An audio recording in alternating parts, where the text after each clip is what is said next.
ನಾವು ಕೊಟ್ಟಿರೋದು ಮೆಮೊರಾಂಡಮ್ ಎಷ್ಟು ಅಕ್ಟೋಬರ್ ತಿಂಗಳಲ್ಲಿ ಸೆಪ್ಟೆಂಬರ್ 23ಕ್ಕೆ ನಾವು ಕೊಟ್ಟಿದ್ದೀವಿ ಮೆಮೊರಾಂಡಮ್ ಅನ್ನ.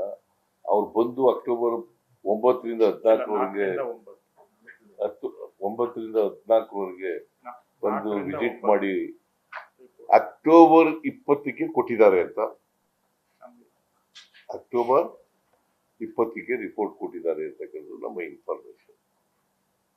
ಅದಾದ್ಮೇಲೆ ಇವರು ನಮ್ಮ ರೆವಿನ್ಯೂ ಮಿನಿಸ್ಟ್ರು, ಅಗ್ರಿಕಲ್ಚರ್ ಮಿನಿಸ್ಟ್ರು ಮತ್ತೆ RDPR ಮಿನಿಸ್ಟ್ರು 3 ಜನ ಡೆಲ್ಲಿಗೆ ಹೋಗಿದ್ರು.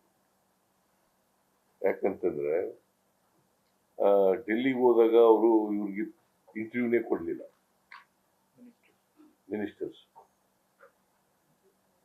ಅಧಿಕಾರಿಗಳ ಜೊತೆ ಭೇಟಿ ಮಾಡಿ ಅವ್ರಿಗೆ ಕರ್ನಾಟಕದ ಪರಿಸ್ಥಿತಿಯನ್ನ ವಿವರಿಸಿದ್ದಾರೆ. ಅದಾದ್ಮೇಲೆ ಒಂದ್ಸಾರಿ ಫೈನಾನ್ಸ್ ಮಿನಿಸ್ಟರ್ನ ಭೇಟಿ ಮಾಡಿದ್ದಾರೆ, ಅಗ್ರಿಕಲ್ಚರ್ ಮಿನಿಸ್ಟರ್ನ ಭೇಟಿ ಮಾಡಿದ್ದಾರೆ.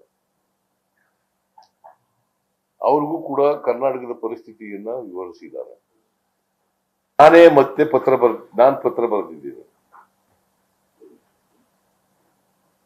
ಹೋಮ್ ಮಿನಿಸ್ಟ್ರಿಗೆ, finance minister. Because home ministry high level committee ಇದೆಯಲ್ಲ, ಹೈ ಲೆವೆಲ್ ಕಮಿಟಿ ಚೇರ್ಮನ್.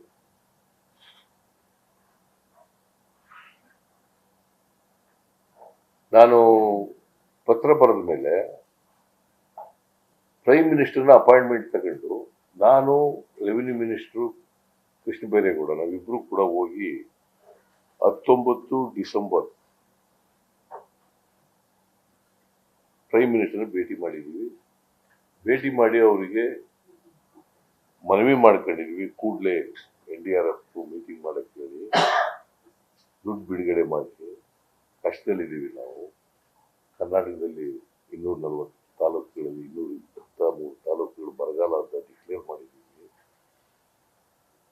ಅಂತ ಹೇಳಿ ನಾನು 19 ಡಿಸೆಂಬರ್ 20ನೇ ತಾರೀಕು ಡಿಸೆಂಬರ್ 20ನೇ ತಾರೀಕು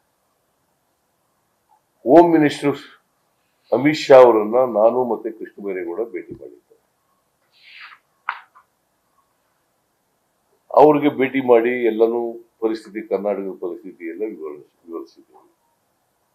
ಸೊ 20 ಡಿಸೆಂಬರ್ 2023 ಅವ್ರು ಏನ್ ಹೇಳಿದ್ರು ಅಂತಂದ್ರೆ,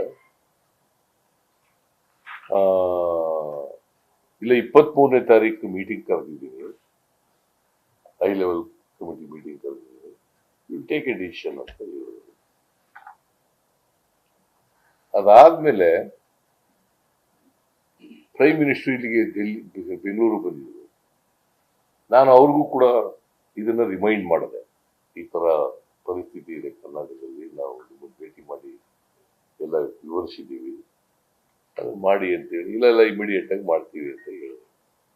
ಬಟ್ ಸೋ ಫಾರ್ ಇವತ್ತಿನವರೆಗೆ 1 ತಿಂಗಳಲ್ಲೇ ಅವರು ರಿಪೋರ್ಟ್ ಸಬ್ಮಿಟ್ ಆದ್ಮೇಲೆ IMCT ರಿಪೋರ್ಟ್ ಕೊಟ್ಟ ಮೇಲೆ 1 ತಿಂಗಳಲ್ಲೇ ಮಾಡಬೇಕು ಅಂತ ಇದ್ರು ಕೂಡ ಇವತ್ತಿನವರೆಗೆ ಬಿಡುಗಡೆ ಮಾಡಿ. ಇದು ಮೀನ್ವೈಲ್ ನಾವು ರೈತರಿಗೆ ಕಷ್ಟ ಇದೆ ಅಂತೇಳಿ ನಾವೇನ್ ಮಾಡಿದೀವಿ ಅಂತಂದ್ರೆ, ತಾತ್ಕಾಲಿಕವಾಗಿ 2,000 ರೂಪಾಯಿನವರಿಗೆ, ಅದು 2,000ವರೆಗೆ ಸುಮಾರು 33,44,000 ರೈತರಿಗೆ, 33,44,000 ರೈತರಿಗೆ 650 ಕೋಟಿ ರೂಪಾಯಿಗಳನ್ನ ನಮ್ಮ ಟ್ರೆಜರಿ ಸರ್ಕಾರದಿಂದ ಬಿಡುಗಡೆ ಮಾಡಿದ್ದೀವಿ. 650 ಕೋಟಿ. ಸೊ ಇಲ್ಲಿವರೆಗೆ ಬರಗಾಲ ನಿಭಾಯಿಸ್ತಕ್ಕಂಥ ಕೆಲಸವನ್ನ ನಾವು ಯಶಸ್ವಿಯಾಗಿ ಮಾಡಿದ್ದೀವಿ. ಕುಡಿಯ ನೀರಿನಲ್ಲಿರ್ಬೋದು, ಮೇವಿಂದಿರ್ಬೋದು, ಆಮೇಲೆ ಉದ್ಯೋಗ ಕೊಡ್ತಕ್ಕಂಥದ್ದು ಇರ್ಬೋದು ಇವತ್ತಿನವರೆಗೆ. ಸೊ ಮೇವು ಬೆಳಿಲಿಕ್ಕೋಸ್ಕರ 40 ಕೋಟಿ ರೂಪಾಯಿಗಳನ್ನ ಬಿಡುಗಡೆ ಮಾಡಿದ್ದೀವಿ. ಮೇವುಗೋಸ್ಕರ 40 ಕೋಟಿ ರೂಪಾಯಿಗಳನ್ನು ಬಿಡುಗಡೆ ಮಾಡಿದ್ದೀವಿ. ಕುಡಿಯೋ ನೀರಿಗೋಸ್ಕರ ಎಷ್ಟು ಕೋಟಿ ಬಿಡುಗಡೆ ಮಾಡಿದ್ವಿ? ಒಟ್ಟು ಎಲ್ಲ ಸೇರಿದ್ರೆ 870 ಕೋಟಿ ಬಿಡುಗಡೆ ಮಾಡಿದ್ವಿ. ಇನ್ನೂ 850 ಕೋಟಿ ಇದೆ. 870 ಕೋಟಿ ರೂಪಾಯಿ ಇವತ್ತಿನವರೆಗೆ ಬಿಡುಗಡೆ ಮಾಡಿದ್ವಿ. ಸುಮಾರು ಎಲ್ಲ ಜಿಲ್ಲಾಧಿಕಾರಿಗಳ ಹತ್ರ ದುಡ್ಡಿದೆ. ಸುಮಾರು 800 ಕೋಟಿ ರೂಪಾಯಿನಷ್ಟು ದುಡ್ಡಿದೆ. ಆಮೇಲೆ ತಹಸೀಲ್ದಾರ್ಗಳ ಹತ್ರ ಟಾಸ್ಕ್ ಫೋರ್ಸ್ಗಳು ಮಾಡಿದ್ದೀವಿ, MLAಗಳ ಅಧ್ಯಕ್ಷತೆಯಲ್ಲಿ. ಅಲ್ಲಿ ಕೂಡ ದುಡ್ಡು ಕೊಡ್ತಕ್ಕಂಥ ಕೆಲಸವನ್ನು ಮಾಡಿದ್ದೀವಿ. ನಾನು ಇತ್ತೀಚೆಗೆ DC ಗಳು, CEO ಗಳು ಮೀಟಿಂಗ್ ಮಾಡಿ ಇದರಲ್ಲಿ ವಿಡಿಯೋ ಕಾನ್ಫರೆನ್ಸ್ ಮಾಡಿ ಅವರಿಗೆ ಯಾವುದೇ ಕಾರಣಕ್ಕೆ ಕುಡಿಯೋ ನೀರಿಗೆ ತೊಂದರೆ ಆಗಬಾರ್ದು, ಮೇವಿಗೆ ತೊಂದರೆ ಆಗಬಾರ್ದು, ಎಲ್ಲ ಅಗತ್ಯ ಇರ್ತದೆ ಅಲ್ಲಿ ಗೋಶಾಲೆಗಳನ್ನು ಮಾಡಿ ನೀರಿನ ತೊಟ್ಟಿಗಳನ್ನು ಮಾಡ್ಕೊಳ್ತಕ್ಕಂಥದ್ದನ್ನು ಮಾಡಬೇಕು. ಹೊಸದಾಗಿ ಬೋರ್ವೆಲ್ಗಳನ್ನು ತೋಡ್ಬೇಕಾದಂಥ ಅನಿವಾರ್ಯತೆ ಇದ್ದರೆ ಹೊಸದಾಗಿ ಬೋರ್ವೆಲ್ಗಳನ್ನು ತೋಡಬೇಕು.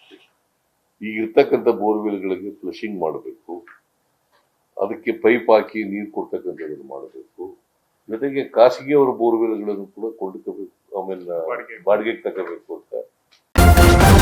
ನ್ಯೂಸ್ ಫಸ್ಟ್ ನಿರ್ಭೀತಿಯಿಂದ ನಿಮ್ಮ ಪರವಾಗಿ.